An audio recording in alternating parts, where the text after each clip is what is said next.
मचा। बीजेपी नेता राजेंद्र राठौड़ ने सीएम को पत्र लिखकर उच्च स्तरीय जांच की मांग की। कांग्रेस ने इस पूरे मामले को ही फर्जी बताया। रिपोर्ट में आप समझिए।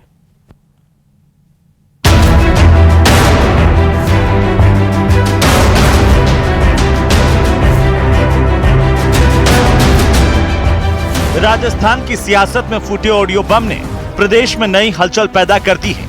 पूर्व मुख्यमंत्री अशोक गहलोत के ओएसडी रहे लोकेश शर्मा ने एक के बाद एक कई बड़े पर्दाफाश किए हैं और अशोक गहलोत पर आरोप लगाए कि सीएम रहते हुए सचिन पायलट और उनके गुट के विधायकों के खिलाफ साजिश रची थी और उनके फोन टैप करवाए थे और इन सभी के मोबाइल सर्विलांस पर थे।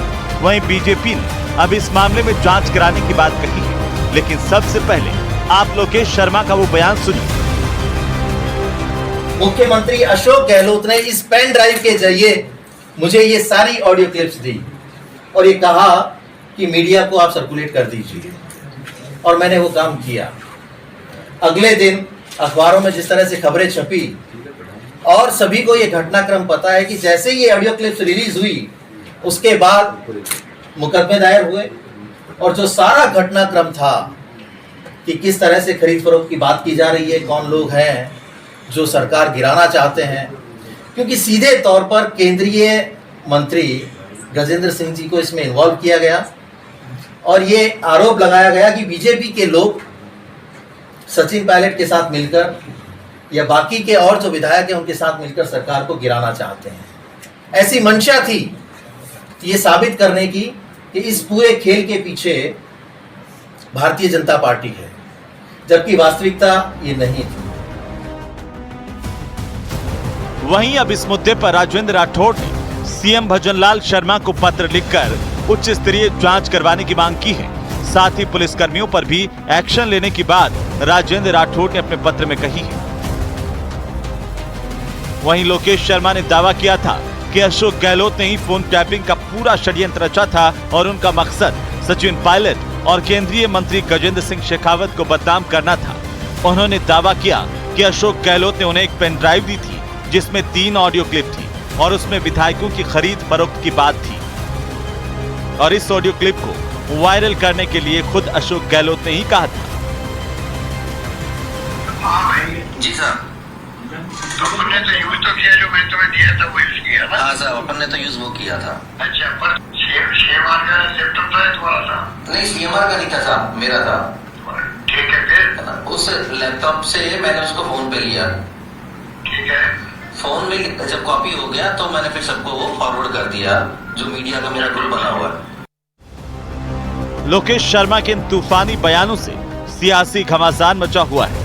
कांग्रेस के मुख्यमंत्री के करीबी ने कल एक बड़ा चौंकाने वाला खुलासा किया है और सार्वजनिक रूप से किया है और अभी तक कांग्रेस के मुंह पर ताले लगे हुए हैं। वो कह रहे हैं कि पेपर लीक यानी नौजवानों के भविष्य के साथ इतना बड़ा खिलवाड़। वो कहते हैं कि राजस्थान में जो पेपर लीक हुआ वो पेपर लीक में गहलोत सरकार, कांग्रेस के गहलोत की सरकार खुद शामिल थी। अशोक गहलोत साहब के ओएसडी ने जिस तरह की बातें कही हैं और उन्होंने जो खुलासा किया है वो मैं ज़्यादा नहीं कहना चाहता, वो आपके सामने है कि हम कितना राजनीति में कैसा करते हैं, ये सभी आपके सामने है। मैं आपको बताना चाहता हूँ, जनता जवाब देना चाहेगी भ्रष्टाचार का, जनता जवाब देना चाहेगी युवाओं के साथ पेपर लीक करके किया कुठाराघात का, जनता चाहेगी तुष्टीकरण का जवाब देना। बीजेपी कांग्रेस पर हमलावर है। राजेंद्र राठौड़ जांच की मांग कर रहे हैं। वहीं कांग्रेस ने लोकेश के बयानों को सिरे से खारिज कर दिया है और इसे गलत बताया है।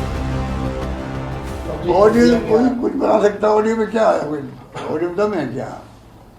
जिसमें ऑडियो में दम है हमारे शेखावत साहब का, जो सरकार गिरा देते हमारी, अमित शाह जी और धर्मेंद्र प्रधान और ये गजेंद्र सिंह शेखावत, वो ऑडियो लेके फिरा ना सीबीआई हमारे एसीबी वाले, अभी तक कोई संबंध नहीं दे रहे। वो किसमें क्या दम होता है? चुनाव के पहले जीतने के लिए हथकंडे किए जाते हैं, हम उनकी परवाह नहीं करते हथकंडों की। एस्टैब्लिश इस तरीके से किया जा रहा था कि पूर्व मुख्यमंत्री के सीएम हाउस के अंदर ये साजिश रची जा रही है, इस तरीके से। भाई मैंने कहा हमको कौन क्या बोलता है, कौन कब ज्वाइन कर रहा है बीजेपी, पता नहीं पड़ता है। जैसे करप्शन की शिकायत हमारे ऊपर होती है नेताओं पर, जैसे जाओ बीजेपी में आप वॉशिंग मशीन लगी हुई है, आप बिल्कुल पार्ट साहब निकल जाते हो।